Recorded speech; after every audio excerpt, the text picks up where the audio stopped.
grande ma joie de me tenir au devant de vous ce matin pour partager avec vous la parole du Seigneur. Je bénis Dieu qui a permis que nous puissions nous retrouver ici à Kinshasa pour une mission officielle de notre Église. Je dis merci au Seigneur. Je bénis également le Seigneur pour mon pasteur, le pasteur Emmanuel Mia. Recevez ces salutations ce matin au nom de Jésus. Gloire à Dieu. Je dis également merci à Dieu pour le prophète Franck. Nous l'avions découvert quand il est venu à Mbuji-Mayi. Un homme merveilleux qui a influencé une grande partie de la jeunesse à Mbuji-Mayi. J'ai vu que certains, après votre passage, ont réadapté leur coiffure. Vous savez, par moments dans la spiritualité, il y a des personnes qui pensent que être spirituel, c'est faire coiffer une pelouse, deuxième, je ne sais pas, niveau ou quoi, toutes ces choses-là. Mais quand vous rencontrez des personnes comme le prophète Franck, qui peuvent vous faire comprendre que la spiritualité va au-delà de la conception qu'ont les hommes, je crois qu'il a été une bénédiction pour nous. Est-ce que nous pouvons célébrer cette bénédiction qu'il est pour nous? Merci. Merci beaucoup. Que Dieu soit béni. Que Dieu soit béni. Alors moi, il m'a présenté. Je réponds au nom de Hero Kazadi. Je suis pasteur assistant à la borne Bakwadianga. Je suis marié à une seule femme que j'aime beaucoup. Je suis père de 2 enfants. Et je bénis le Seigneur pour tout ce qu'il fait au milieu de nous. Ce matin, nous allons partager la parole de Dieu sur les bénéfices de la sanctification. Les bénéfices de la sanctification. Nous allons lire 2 portions des Écritures dans le livre des Juges. Nous allons nous servir de la vie de Samson pour comprendre qu'est-ce que nous gagnons en menant une vie de sanctification. Nous sommes dans Juges, chapitre 13, du premier verset jusqu'au verset 7. Et nous allons ajouter le chapitre 16, toujours des Juges, du verset 15 au verset 21. Juges 13, 1 à 7, la Bible dit: les enfants d'Israël firent encore ce qui déplaît à l'Éternel, et l'Éternel les livra entre les mains des Philistins pendant 40 ans. Il y avait un homme de Tsoréa, de la famille des Danites, et qui s'appelait Manoach. Sa femme était stérile et n'enfantait pas. Un ange de l'Éternel apparut à la femme et lui dit: voici, tu es stérile et tu n'as point d'enfant. Tu deviendras enceinte et tu enfanteras un fils. Maintenant, prends bien garde et ne bois ni vin ni liqueur forte et ne mange rien d'impur. Car tu vas devenir enceinte et tu enfanteras un fils. Le rasoir ne passera point sur sa tête, parce que cet enfant sera consacré à Dieu dès le ventre de sa mère, et ce sera lui qui commencera à délivrer Israël de la main des Philistins. La femme alla dire à son mari: un homme de Dieu est venu vers moi, et il avait l'aspect d'un ange de Dieu, un aspect redoutable. Je ne lui ai pas demandé d'où il était, et il ne m'a pas fait connaître son nom. Mais il m'a dit: tu vas devenir enceinte, tu enfanteras un fils, et maintenant, ne bois ni vin ni liqueur forte, ne mange rien d'impur, parce que cet enfant sera consacré à Dieu dès le ventre de sa mère jusqu'à sa mort. Le chapitre 16, à partir du verset 15. Et elle lui dit, il s'agit ici de cette femme d'Élila. Et elle lui dit: comment peux-tu dire je t'aime, puisque ton cœur n'est pas avec moi? Voilà 3 fois que tu t'es joué de moi et tu ne m'as pas déclaré d'où vient ta grande force. Comme elle était chaque jour à le tourmenter et à l'importuner par ses instances, son âme s'éparpilla à la mort. Et il lui ouvrit tout son cœur et lui dit: le rasoir n'a point passé sur ma tête, parce que je suis consacré à Dieu dès le ventre de ma mère. Si je t'ai rasé, ma force m'abandonnerait, je deviendrai faible et je serai comme tout autre homme. Délila, voyant qu'il lui avait ouvert tout son cœur, envoya appeler les princes des Philistins et leur fit dire: montez cette fois-ci, car il m'a ouvert tout son cœur. Et les princes des Philistins montèrent vers elle et apportèrent l'argent dans leurs mains. Elle l'endormit sur ses genoux. Et ayant appelé un homme, elle rasa le 7 tresses de la tête de Samson et commença ainsi à les dompter. Il perdit sa force. Elle dit alors, les Philistins sont sur toi, Samson. Et il se réveilla de son sommeil et dit, je m'en tirerai comme les autres fois. Je me dégagerai. Il ne savait pas que l'Éternel s'était retiré de lui. Les Philistins le saisirent et lui crevèrent les yeux. Ils le firent descendre à Gaza et le lièrent avec des chaînes d'airain. Ils tournaient la mêle dans la prison et nous disons Amen à la parole de Dieu. Quelle triste histoire, chaque fois que je la lis moi-même, elle me touche. Elle me fait réfléchir sur la marche avec Dieu. Elle me fait réfléchir sur l'exercice du ministère. Et nous allons nous servir de cet homme, Samson, pour parler des bénéfices de la sanctification.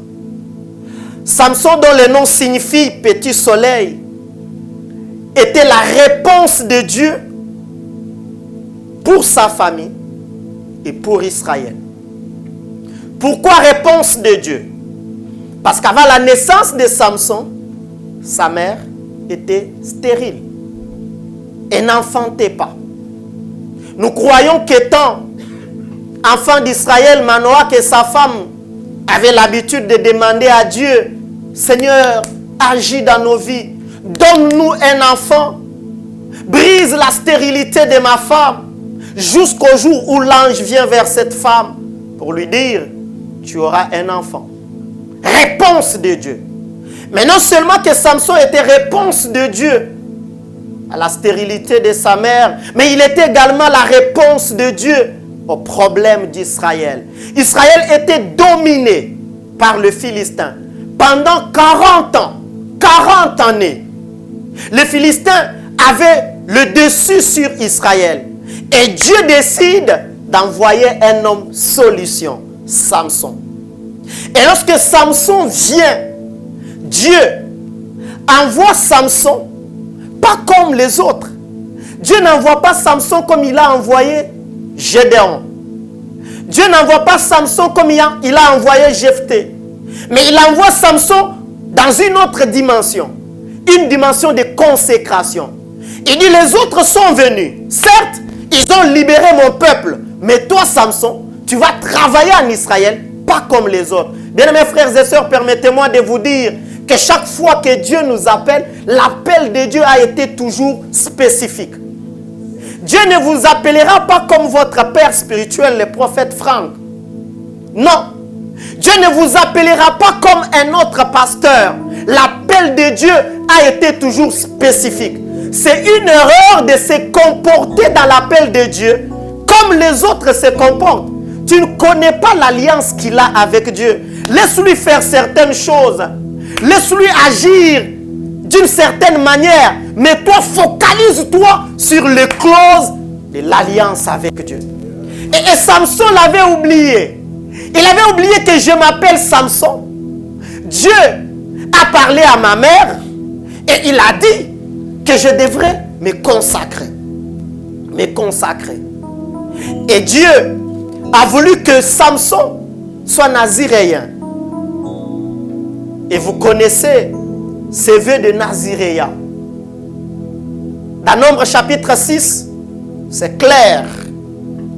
On parle de cette personne qui devrait se consacrer à Dieu. Il ne devrait pas se raser la tête.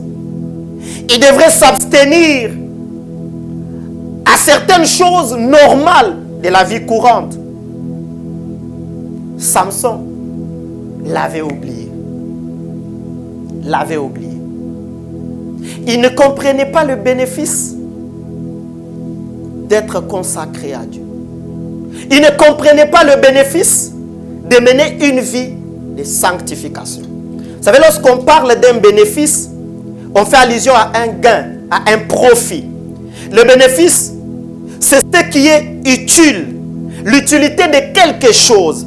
Le bénéfice, c'est l'avantage que procure quelque chose. Ce que je gagne, ce que j'obtiens en faisant quelque chose. Et en parlant de bénéfices de la sanctification, nous voulons ensemble comprendre ce que nous obtenons en nous sanctifiant. Ce que nous gagnons en menant une vie de sanctification. Par moments dans nos églises, quand on parle de la sanctification, certaines personnes ont l'impression d'être embêtées par le prédicateur. Ça, c'est quelle sorte de message? Je m'attendais qu'il nous enseigne autre chose. Alors que j'ai pris pour voyager, alors que j'ai besoin de me marier, alors que mon travail ne marche pas, lui me parle de la sanctification. Mais nous ignorons qu'il y a des avantages attachés à la sanctification. Lorsqu'on parle de la sanctification, on fait allusion au fait de se détacher des choses du monde pour être totalement à la disposition de Dieu. C'est détacher des choses du monde. C'est vrai, dans le monde, il y a des choses qui nous tentent, des choses qui sont à notre portée, mais qui ne plaisent pas à Dieu.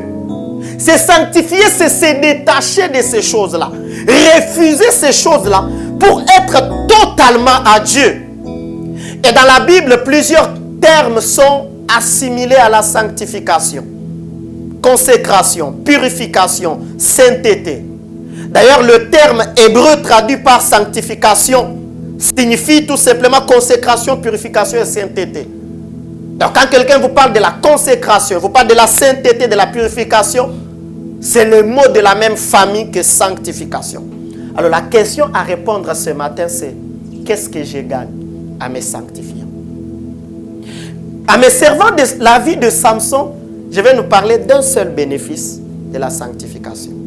Quel est ce bénéfice? C'est bien finir sa course. Bien finir sa course. Et ce matin, nous allons parler de bien finir sa course. Pourquoi? Parce que frères et sœurs, tant que vous ne menez pas la vie de sanctification, vous ne pouvez pas bien finir votre course. Jamais. La sanctification vous permettra, quel que soit ce que vous faites à l'église, quelles que soient les responsabilités que vous avez, que vous soyez simple croyant, que vous soyez berger, pasteur, la sanctification vous aidera à bien finir votre course. Et en parlant de la sanctification, permettez-moi, avant d'aller plus loin, de souligner ici 5 choses sur la sanctification. La première chose, c'est que Dieu nous appelle tous à la sainteté, car lui-même est saint. Dans 1 Pierre chapitre 1er, au verset 15, l'apôtre Pierre dit ceci. Et c'est très important cet appel. Chacun de nous doit le comprendre, que Dieu nous appelle à la sanctification, à la sainteté. Mais puisque celui qui vous a appelé est saint, vous aussi, soyez saints dans toute votre conduite. Et j'aime comment l'apôtre finit ces versets. Il ne dit pas, parce que celui qui vous appelle est saint, soyez saints dans les domaines où vous pouvez le devenir. Mais il précise, dans toute votre conduite. Ça veut dire, qu'en se conduisant sur cette terre, dans tous les domaines de ta vie, dans tous les aspects, que ce soit les aspects secrets, que ce soit les aspects publics, que ce soit les aspects de la famille, que ce soit les aspects de la vie de l'église, partout, tu dois être saint. Amen. Je dois être saint. La deuxième chose, c'est que la sanctification dans la vie de l'homme est vécue dans 2 aspects. Le premier aspect de la sanctification, c'est la sanctification des positions. C'est-à-dire la sanctification qui ne vient pas de nous-mêmes, mais la sanctification qui vient de Dieu, que Dieu nous donne par le fait que nous sommes enfants de Dieu, par le fait que nous avions cru au Seigneur. Dans Lévitique, je crois que j'ai donné Lévitique, c'est 22? Non, 21, gloire à Dieu. Lévitique 21, verset 23, c'est clair. La dernière phrase. Car je suis l'Éternel qui le sanctifie.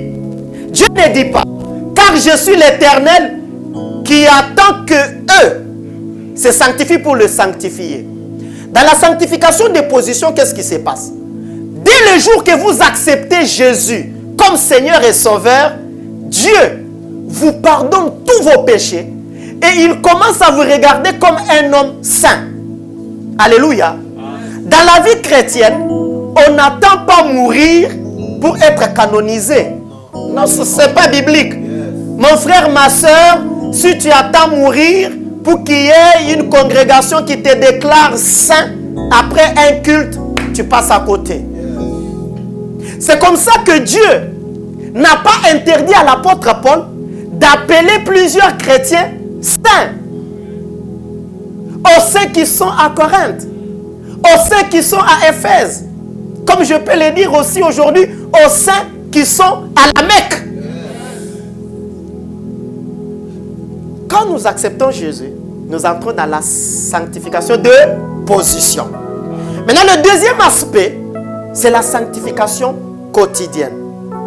La sanctification quotidienne. Dans Hébreux chapitre 12 au verset 14, la Bible dit: recherchez la paix avec tous et la sanctification sans laquelle personne ne verra le Seigneur. Recherchez la sanctification. Là, c'est moi. Chaque jour, je dois rechercher la sanctification. Alors, par moments, les chrétiens ont du mal à concilier ces deux aspects. Je suis déjà saint de par ma position, mais chaque jour, je dois me sanctifier. La troisième chose, c'est que la sanctification est tridimensionnelle. Vous savez que l'homme a trois dimensions. L'homme, quand on parle de l'homme, on parle de l'esprit, on parle de l'âme, on parle du corps. La sanctification doit être vécue dans ces trois dimensions de l'homme. L'esprit, l'âme, le corps. Dans 1 Thessaloniciens chapitre 5, au verset 23, la Bible le dit, que le Dieu de paix vous sanctifie lui-même tout entier et que tout votre être, l'esprit, l'âme et le corps, soit conservé irrépréhensible. Pourquoi la Bible fait allusion à l'être entier? Parce que ta sanctification n'est pas totale, n'est pas complète si une partie de toi ne l'expérimente pas. Je vais donner un exemple. Quel péché? Ok. Je prends par exemple l'impudicité. Il y a des gens qui disent, je ne couche pas avec une autre femme à part ma femme. Moi, je ne suis pas dans la débauche. Des jeunes gens qui disent, moi, je ne suis pas connu des femmes. Je me garde, je garde mon corps. C'est une bonne chose, la dimension du corps. Mais au niveau de ton âme, quel genre de pensée tu as? Quel genre de pensée tu as? C'est comme ça que Christ dira, celui qui regarde une femme, qui la convoite, a déjà commis ce péché-là. C'est comme ça, frères et sœurs, en parlant de la sanctification, nous devons faire le tout possible pour que la sanctification soit vécue au niveau de notre esprit, de notre âme et de notre corps. La quatrième chose, c'est que la sanctification implique notre volonté. Notre volonté. 2 Timothée chapitre 2 verset 21. Notre volonté. La sanctification, en fait, c'est pas que bon, je vais seulement prier, j'irai à l'église, le pasteur Franck va m'imposer la main et puis paf, automatiquement, je commence à mener. Non, ça implique notre volonté. Regardez, si donc quelqu'un se conserve pur, c'est conservé. Donc il y a ton action. C'est toi qui dois te conserver. Il y a ta volonté qui entre en jeu. Ça veut dire si tu n'as pas de volonté pour mener la vie de sanctification, tu ne vas pas te conserver. Qu'est-ce que tu vas dire? De toutes les façons, Dieu me connaît, je vais aller demander pardon, il va me pardonner, ainsi de suite. Non, ce n'est pas possible.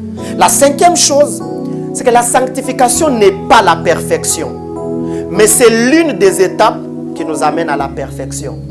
Pourquoi nous disons cela?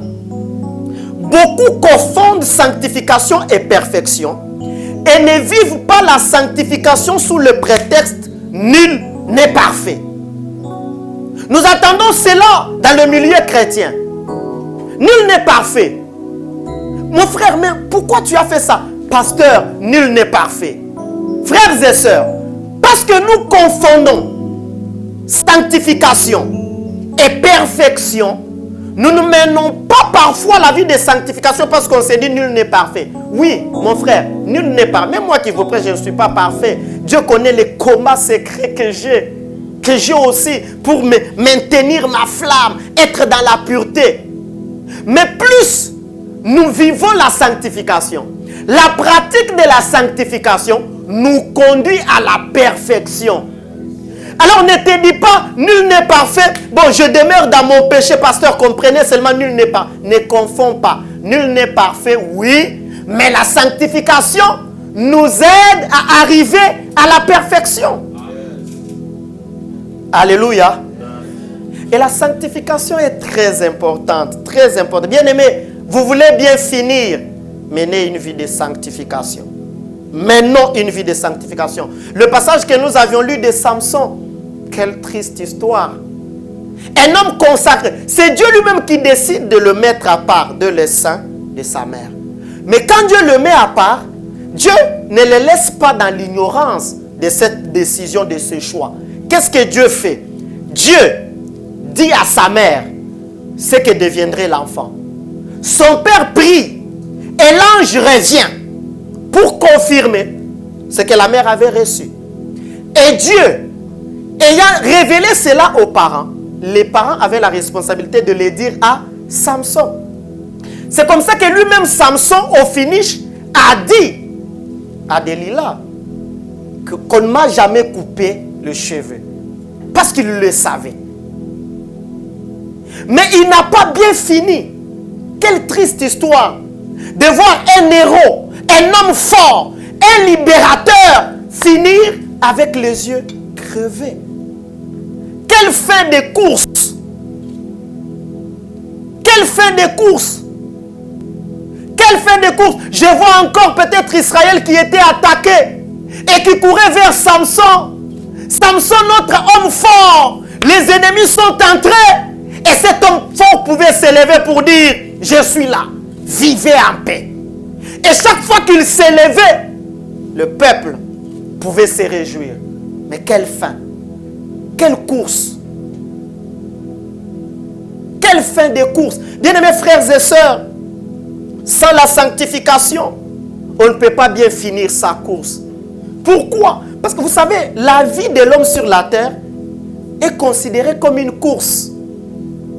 Dans 2 Timothée chapitre 4, au verset 7, l'apôtre Paul le dit à Timothée. Il dit, j'ai combattu le bon combat et j'ai fait quoi?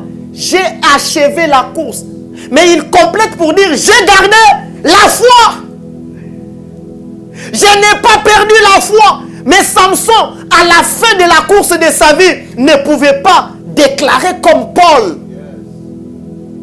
N'avez-vous jamais rencontré des vieillards à la fin de leur course? Quand ils vous parlent, ils ne font que regretter. Ah Seigneur, garde-nous.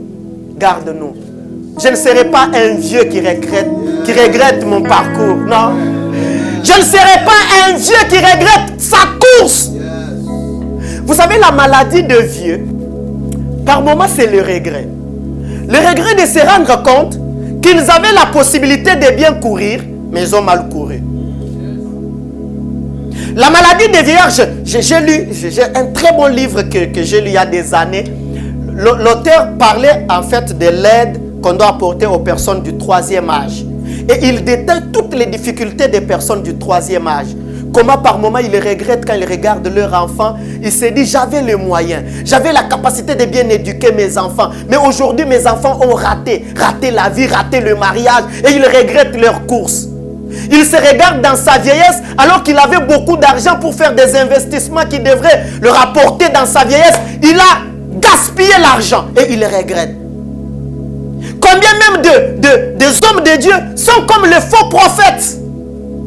Vous savez, ces vieux prophètes qui a menti aux jeunes prophètes, qu'il a détourné, il a fait tuer. Combien sont comme ça? Ah Seigneur, garde-moi. Je ne serai jamais un vieux et faux prophète.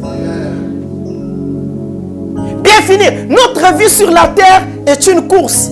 Et pour bien finir cette course, il faut la sanctification. Et l'apôtre Paul le connaissait, savait cela. En parlant de sa vie comme une course, il démontre au fait comment il se battait pour bien finir. Regardez ce qu'il dit. 1. Il dit qu'il s'imposait toutes sortes de disciplines pour ne pas mal finir et être désapprouvé. Dans 1 Corinthiens chapitre 9, du verset 25 au verset 27, quel verset puissant. Quel verset puissant. Chaque fois que je lis surtout les versets 27, quel verset puissant. Il dit, mais je traite durement mon corps et je le tiens assujetti de peur d'être moi-même rejeté après avoir prêché aux autres. Quel verset puissant. Bien, mes frères et sœurs, chaque fois que je lis ces versets, je tremble. Je tremble, je me dis, Seigneur, à quoi ça sert d'être connu comme pasteur, d'être connu comme serviteur, connu comme conseiller, connu comme quelqu'un qui donne des orientations aux autres pour mener une vie de pureté et qu'à la fin, je sois rejeté. L'apôtre Paul le savait, que la course exige une discipline. Et il s'imposait cette discipline. Écoutez, frères et sœurs, la vie de sanctification vous imposera toujours des limites à ne pas franchir et une discipline de vie. Quelqu'un n'a pas bien compris. La vie de sanctification vous imposera toujours des limites à ne pas franchir et une discipline de vie. Mener la vie de sanctification au quotidien, c'est se fixer des limites. Écoutez, frère, la chrétienté, il n'y a pas de... Je le disais quelque part où je prêchais ici, je leur disais, la chrétienté, il n'y a pas une chrétienté de Kinshasa, une chrétienté de l'Europe, des États-Unis et une chrétienté de l'intérieur. Non!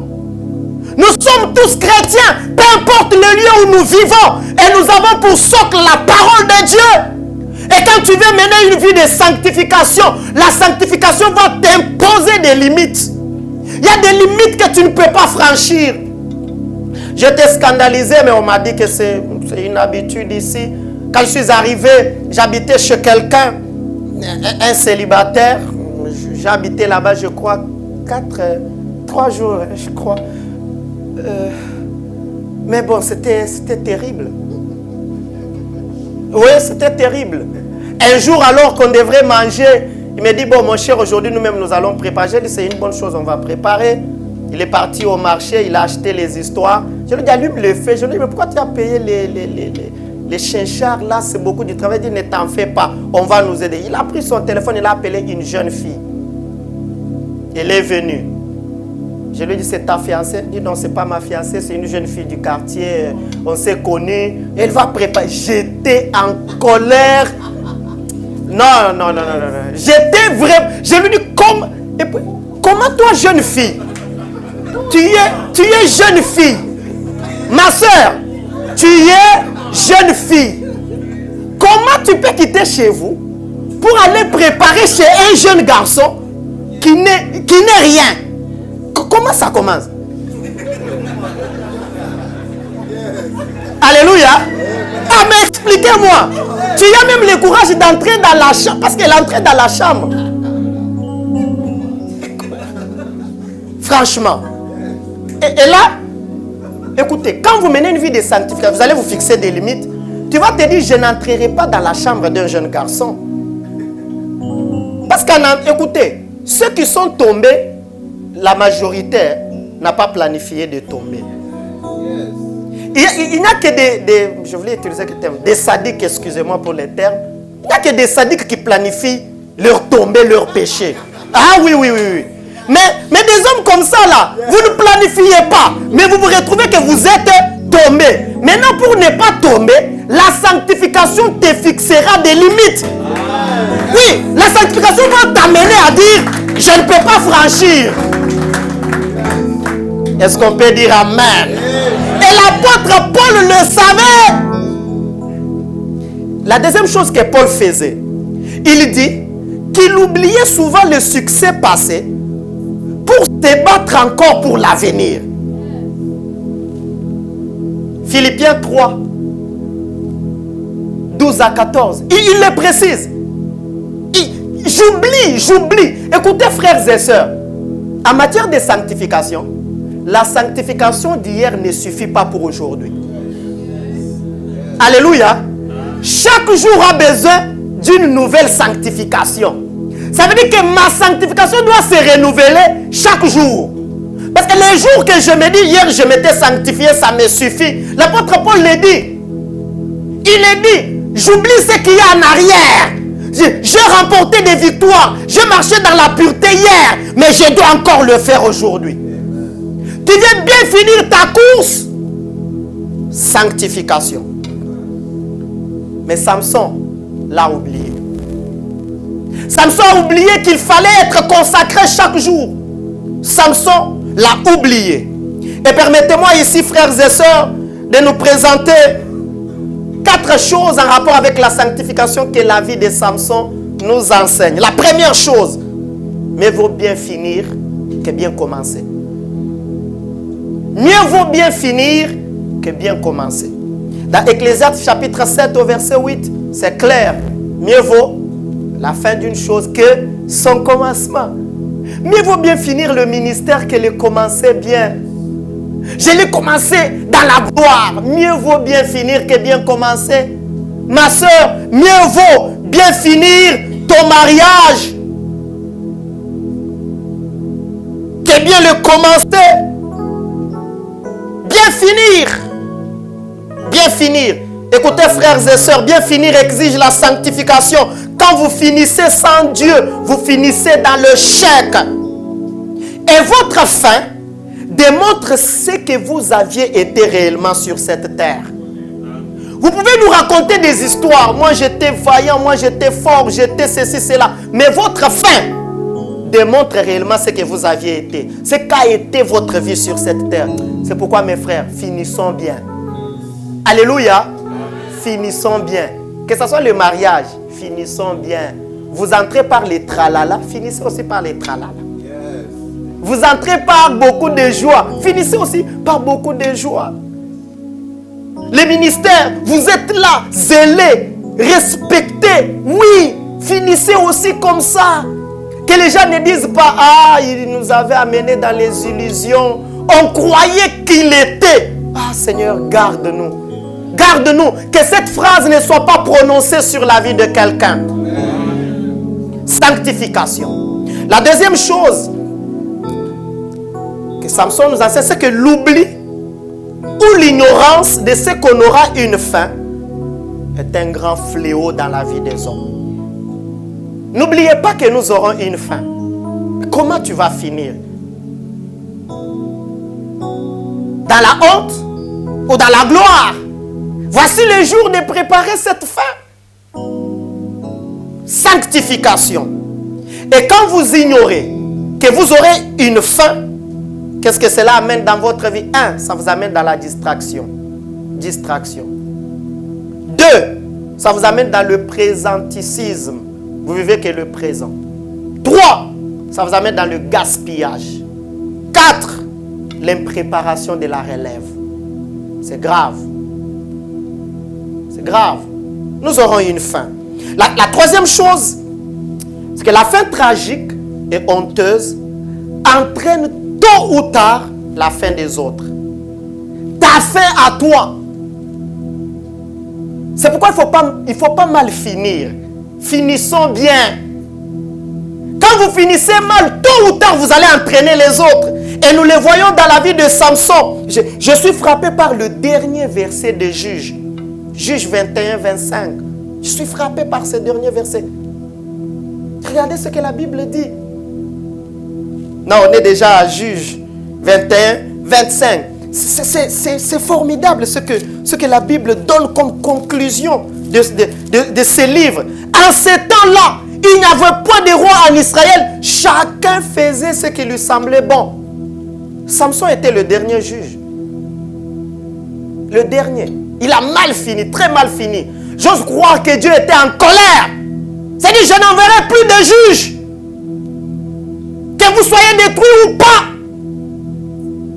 Quand vous lisez Israël, la vie des juges, je suis en train d'écrire un merveilleux livre sur la vie des juges. Les héros d'hier nous parlent. Quelle étude. Et ce qui me frappe, c'est le cycle. Comment le peuple abandonne Dieu? Dieu suscite un juge. Après, il abandonne Dieu. Quel cycle? Ta fin tragique tôt ou tard entraînera la fin des autres. Alors finis bien. Alléluia. Finis bien. Vous savez, j'ai rencontré l'un des pasteurs de nos églises de la borne ici. Il me parle d'un autre pasteur. Il me dit à cause de lui, on ne peut pas recevoir les pasteurs des églises que lui a implantés. Non, son témoignage n'est pas correct. Et chaque fois que l'un des pasteurs implantés par ce pasteur-là essaye d'appeler, essaye d'entrer en contact avec les autres, on ne les reçoit pas. Mais qu'est-ce que nous avons fait? Ah, votre père spirituel avait fait telle chose. Alléluia. Papa, ne finis pas mal, parce que tes enfants vont en souffrir. La quatrième chose que Samson nous enseigne, c'est que par leurs actes, certaines personnes précipitent leur propre fin dans la tragédie. Leur propre fin. Écoutez mon frère, il y a des actes que vous posez. C'est pourquoi la sanctification, elle est merveilleuse. Quand vous posez des actes dans la sanctification, vous ne pouvez pas précipiter votre fin. Mais quand vous refusez la vie de sanctification, il y a des actes que vous allez poser qui vont vous précipiter dans une fin tragique. Une fin honteuse. Que dire de Samson lui-même? Fin honteuse. Oui. Il a fini dans la honte. Il a précipité la honte. Samson a régné que pendant 20 ans comme juge. Il a fini dans la honte. Que dire de Saül? Dans 1 Samuel chapitre 15, au verset 26 et 28, Dieu n'avait pas prévu que la royauté quitte la famille de Saül. Mais c'est parce que Saül a désobéi, qu'il a refusé de marcher dans la pureté, dans la sanctification, que Dieu vient lui dire par le prophète Samuel que Dieu a décidé de retirer la royauté de ta famille. Dieu va donner la royauté à quelqu'un d'autre. Comment expliquer? Bien-aimés frères et sœurs, n'entraîne pas ta vie à une chute catastrophique. Marche dans la sanctification. Marchons dans la sanctification. Ne précipitons pas notre fin. Vous savez, j'ai entendu une histoire, l'histoire d'une fille. Elle vivait au Canada. Chrétienne. Elle a prié à l'écodime et puis elle est montée à la jeunesse. Irréprochable. Jusqu'au jour où elle rencontre un Parisien. Parisien.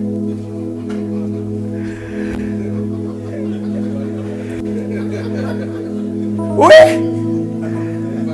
Il est venu au Canada. Il a rencontré la sœur. Il priait aussi à l'église avec son français des Parisiens. Ma sœur, je t'aime, je vais t'épouser. C'était normal. Et après, il a commencé à demander. Ma sœur, on peut seulement s'embrasser, ça ne va rien faire. Elle n'a pas cédé. Le monsieur est parti. Il est revenu la deuxième fois. C'était bien cool, je vais t'épouser. Correct. Jusqu'au moment où la sœur a dit, mais il est sérieux. Mais il va m'épouser. Et elle a cédé. Non seulement qu'elle a embrassé, mais elle a fait ce que vous connaissez. Mais bien aimé, les Parisiens, après avoir consommé l'acte, est rentré à Paris et ses téléphones, ses numéros ne passaient plus. Elle a commencé à appeler. Ah, mon Parisien, mais il avait promis après autant de mois. Rien. Et après un temps, il commence à sentir que avec son corps, ça ne marchait pas. Des histoires qui... Non, mais moi, déjà, ma peau, c'est quand même bien. Très compliqué. Elle est partie se faire dépister et elle avait cette maladie à 4 lettres. C'était très compliqué. Elle a prié à l'écodime, elle était à la jeunesse, elle servait Dieu. Bien-aimés frères et sœurs, les actes que nous posons peuvent nous précipiter dans une fin tragique. Et vous savez ce qui s'est passé? 2 ans après, elle est morte.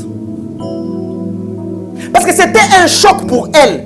Elle ne comprenait pas. Moi qui marchais dans la pureté, dans la sanctification, justement parce que j'ai fait une seule fois avec un monsieur qui semblait être bien. D'abord, le souci du fait que les messieurs, les téléphones ne passaient pas, ils ne savaient pas les joindre. Après cette histoire de maladie, c'était comme, elle est morte. Morte, pas à 25 ans, moins de 25 ans, elle est morte. Alors quand on enseigne sur la sanctification, eh bien, dans nos églises, on dit, ah, encore la sanctification. Bien aimé, sans la sanctification, tu vas mal finir. Et Samson a oublié. J'aime ce que quelqu'un a dit. Il a dit, nos manières imprègnent notre fin. Nos manières, nos actes imprègnent. Tout acte que tu poses aujourd'hui a de l'influence sur de quelle manière tu vas finir. Alors je vais nous présenter ici des mauvais actes de Samson et nous allons prier. 2 mauvais actes qu'il a posés qui l'ont amené à une fin tragique. 2 actes. 2 actes qu'il a posés qui démontraient qu'il refusait la vie de sanctification. 2 actes. Le premier acte, c'est son goût pour les femmes étrangères interdites par Dieu. Le premier acte qui l'a amené à une fin tragique. Le goût de Samson pour les femmes étrangères interdites par Dieu. Dans Deutéronome chapitre 7, verset 3 au verset 4, Dieu prévient Israël. Il dit à Israël, dans la terre de repos, vous n'allez pas faire marier vos enfants à des étrangers. Deutéronome 7, 3 à 4. Tu ne contracteras point de mariage avec ce peuple. Tu n'auras point tes filles à leurs fils et tu ne prendras point leurs filles pour tes fils, car ils détourneront de moi tes fils. Ils détourneront. Samson connaissait ça. Mais qu'est-ce qu'il a fait? Il a refusé. Il avait le goût pour les femmes étrangères. Dans Juge 14, je suis frappé, c'est terrible. 14 au premier verset. Il descend à Timna. Il voit une fille parmi les filles des Philistins. Quand il va vers ses parents, les parents refusent. Mais lui dit non, moi seulement celle-là. Dans Juge 16, il descend à Gaza. Il voit une autre femme. Il dit moi seulement celle de Gaza. Mais il y a Souka à Sorek. C'est là qu'elle rencontre celle qu'il a entraînée dans les désarrois. Bien-aimé, par ses choix, Samson a démontré qu'il a refusé Dieu, qu'il a refusé la pureté, qu'il a refusé la sanctification. Parce que ce n'était pas seulement le problème de garder les tresses à la tête. Non, c'était être toi Samson tout entier consacré à Dieu. Comment tu peux dire que tu es consacré? Je garde mes tresses à la tête, mais tu peux aller vers les femmes étrangères. Comment tu peux dire ça? Non, je ne me fais pas couper mes cheveux parce que Dieu m'a dit pour être fort, je vais garder le cheveu. Mais comment tu peux aller vers les femmes étrangères? Comment tu peux jouer avec l'onction? Comment tu peux jouer avec l'appel? L'appel de Dieu est précieux. Le mandat divin est précieux. On ne joue pas avec. On ne joue pas avec. Au nom de l'argent, au nom d'une femme, au nom de quoi? Samson, pourquoi tu l'as oublié? Il a refusé la sanctification. Écoutez frère, certains choix mal faits sont des tombes que nous creusons nous-mêmes pour enterrer notre destinée et finir dans la honte. Ouais. Quand tu fais de mauvais choix, tu creuses toi-même ta tombe où tu vas enterrer ta destinée. Samson l'a fait. Lui ne savait pas qu'aller vers les femmes étrangères, il a creusé. Quand il est parti à Timna, il a choisi une femme étrangère, il creusait. Quand il est parti à Gaza, il creusait. Jusqu'à ce que la tombe a pris la forme avec des lilas, c'était correct. Pas, il a enterré la destinée. Quelle complaisance, Samson! Comment tu peux te laisser faire entraîner par une fille, quelle que soit sa beauté, mais tu es ouais. Dis non, laissez l'onction, moi seulement celle-là. C'est pourquoi il faut écouter dans la vie. Hein. La sanctification, c'est un tout. La sanctification, ce n'est pas seulement, non, j'ai pris, je ne fais pas ceci. La sanctification, c'est aussi savoir écouter. Quand la parole de Dieu te dit, mon frère, écoute, quand un aîné qui a de l'expérience de plus que toi, qui voit ce que toi tu ne sais pas, vous savez, par moment, au nom du prophétique, les gens veulent accepter seulement là où on a bougé la tête. Au nom du prophétique, les gens veulent accepter seulement là où on a d'abord parlé en langue, Non, écoutez, le prophétique, c'est quand même on n'a pas transpiré, on n'a pas bougé la tête, mais on te dit, mon frère, écoute. Est-ce qu'on peut dire Amen? Amen. Quelle complaisance. Comme aujourd'hui, dans notre monde, il y a beaucoup de personnes, je vais finir dans quelques minutes, beaucoup de personnes qui sont complaisantes en matière de sexualité et de vie de couple. Samson nous l'enseigne. Il n'a pas fini dans la sanctification, il a mal fini. Complaisant en matière de sexualité, en matière de vie de couple, complaisant. Aujourd'hui, notre monde est très complaisant dans cette matière. Beaucoup d'immoralité à gauche, à droite. Complaisance, des tricheries dans le couple. C'est grave. Un jour, j'ai quitté UPenn, je partais, je crois, vers Victoire pour aller à la maison. J'ai intercepté une conversation dans le véhicule, les transports où j'étais. Mais c'est triste. Une femme qui relatait l'histoire d'un monsieur qui a épousé la femme. Et dans la famille de la femme, il y avait une cousine à sa femme. On lui a dit, ok, qu'elle soit avec vous pour vous aider. Ta femme est enceinte et puis les enfants, qu'elle soit là. La cousine est allée chez le monsieur. Pendant presque 10 ans. 10 ans. Ça veut dire l'homme avait sa femme pour femme officielle. Mais à côté de sa femme, il avait la cousine de sa femme comme une autre femme. Pendant presque 10 ans de grossesse avortée. Toi, jeune fille, comment tu peux aller seulement chez ta cousine que tu appelles Yaya, grande sœur, avec son mari que tu appelles beauf et consort là. Mais tu as les kilos. Quand la grande sœur, la cousine sort, elle part, c'est ton tour à toi.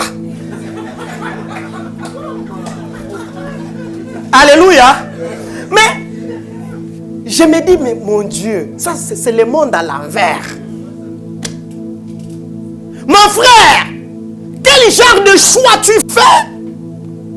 Je connais l'histoire, j'ai entendu l'histoire d'un pasteur à l'est du pays, dans les églises protestantes, qui avait la petite sœur de sa femme.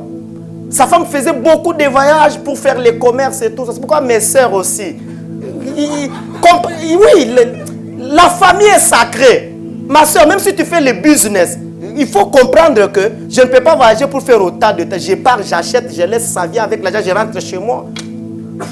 Il y a des personnes au nom de la recherche de l'argent qui brisent les couples. Avec la petite sœur de sa femme. Quand la femme partait, lui ne souffrait pas. Il y avait une solution de remplacement. Jusqu'à ce que la fille a tellement avorté. Une autre fois, ils ont essayé d'avorter. Elle a mal pris les produits. Elle est morte. Et quand elle saignait avant de mourir, elle a appelé sa yaya pour dire, Yaya, pardonne-moi. Ce que tu vois ici, là, les anzemi de ton mari. Et elle est morte entre les mains de sa grande sœur. La grande sœur a vu l'homme. Ndoki, pasteur, Ndoki. Elle a crié. Et vous savez, dans la communauté protestante, c'est pas comme par moment, à des endroits où on dit un peu non, suspendons-le, après 2 ans, il va reprendre l'église. On l'a excommunié. Et c'est parce que quand il parle lui-même de son histoire, il dit, je suis resté sans église parce que j'avais refusé la sanctification. Alors mon frère, ma soeur, tu veux bien finir, s'il vous plaît. Quel bénéfice en marchant dans la sanctification? C'est bien finir sa vie. Samson a refusé. La Bible dit dans Nombre chapitre 32 au verset 23 que ton péché t'atteindra. Si tu refuses de marcher dans la sanctification, tu es dans les combines. Oui, on ne te voit pas. Toi, tu attends qu'il y ait une prophétie pour te repentir. Oui, même s'il n'y a pas de prophétie et que tu refuses de te repentir, ton péché finira par t'atteindre. Alors le temps de te repentir, de vivre dans la sanctification, c'est aujourd'hui. N'attends pas que le péché t'atteigne. Parce que quand ça t'atteint, même si comme Samson, tu vas dire, Seigneur, cette fois-ci seulement, que je meurs avec mes ennemis. Tu vas mourir avec tes ennemis, mais c'est ta destinée qui meurt. C'est les autres que tu fais souffrir. Sanctification, le deuxième acte de Samson pour finir. C'est le non-respect de la clause de l'alliance avec Dieu. Samson n'a pas respecté la clause. Dieu lui avait dit, tresse à la tête là, qu'on ne coupe pas. Mais lui n'a pas respecté. Il a dit à cette femme, on ne m'a jamais coupé la tête. Mais ce qui m'impressionne, c'est qu'à 3 reprises, cette femme a demandé à Samson, pourquoi tu es fort? Dis-moi un peu. Samson ment. Il dit, non, si vous me liez seulement comme ça. Dès qu'il dit, on vient les lier. Et puis on lui dit, les Philistins sont là. Je me dis, hey, cette femme l'avait envoûté. C'était quoi?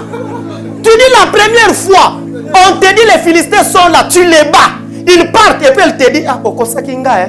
Pesanga secret. Au petit secret, après, elle te dit encore les Philistins sont là. Jusqu'à ce que, la Bible dit, son âme s'impatienta à la mort. Il s'est dit, au lieu que ça devienne bizarre, hein, on ne m'a jamais coupé la tête. On ne m'a jamais coupé les cheveux. Et il a dit, quelle naïveté. Je me dis, comment Samson pouvait être naïf? Delilah, quelle beauté elle avait pour qu'il devienne naïf comme ça. Bien aimé, la sanctification, c'est aussi ne pas être naïf. Dans la vie, ne soyez pas naïf en matière de sexualité. Ne soyez pas naïf. Ne soyez pas naïf en matière d'argent. Il y a des gens qui roulent les autres grave. Ne soyez pas naïf. En matière d'acquisition des biens, vous voulez acheter au matériel. Moi, je connais des gens qui nous ont roulé. Matériel, il sait que c'est l'église. Il sait bien que c'est l'église. Vos pessiers mongo alliés. Et puis vous amenez. Je me dis, mais les gens sont terribles. Hein? Alors, même en matière de biens que vous devez acheter là, ne soyez pas naïf comme Samson. Oui. Même dans l'éducation des enfants, chers parents, tu as une jeune fille chez toi. Dis à la jeune fille, ma fille, il y a les parties du corps d'une femme que seul son mari peut toucher. Ne soyez pas naïfs. Tu vois un vieux papa qui vient, ta fille de 13 ans, il la tape. Dit, ma chérie, ma chérie. Dis à ce vieux papa, ta chérie, c'est ta femme que tu as laissée chez toi. Celle-ci, c'est pas ta chérie. Dis à ta fille, tu sors, un garçon te touche à tel endroit, tel endroit, tel endroit. Regarde-le, dis-lui ce qu'on met qui. Oui. Oui, il ne faut pas être naïf. Il ne faut pas être naïf. Au nom de quoi? Mes frères, Samson était naïf. Et ça me tue. Ça me tue. Naïf. Alors la sanctification est très importante si nous voulons bien finir. Bien finir. Pourquoi? Parce que quand vous comprenez l'importance de la sanctification vous exigera d'éviter les mauvaises compagnies des personnes comme des Delilah. La sanctification va vous amener à les éviter. La sanctification va vous amener à ne jamais dire certains secrets de votre vie. Ça, c'est la sanctification. La sanctification va vous amener à savoir écouter les aînés. Ça aussi, c'est la sanctification. La sanctification va vous amener à veiller sur vous-même. L'apôtre Paul, pour finir, dit à Timothée, dans 1 Timothée chapitre 4, verset 16, il dit, veille sur toi-même et sur ton enseignement. Ça veut dire, avant de prêcher, Timothée, veille d'abord sur toi-même. Quand tu fais ainsi, tu te sauveras d'abord toi-même. Seigneur, puisse cette prédication me sauver d'abord. Et après, tu sauveras les autres. La sanctification va t'amener à veiller sur toi-même. Alors, mon frère, ma soeur, tu veux bien finir? Sanctification. Quel est l'avantage de se sanctifier? C'est bien finir sa course. Finir dans la gloire. Sans honte, sans remords, sans regret. Et si nous agissons ainsi, je crois que nous serons heureux à la fin de notre course. Que Dieu bénisse sa parole. Alléluia.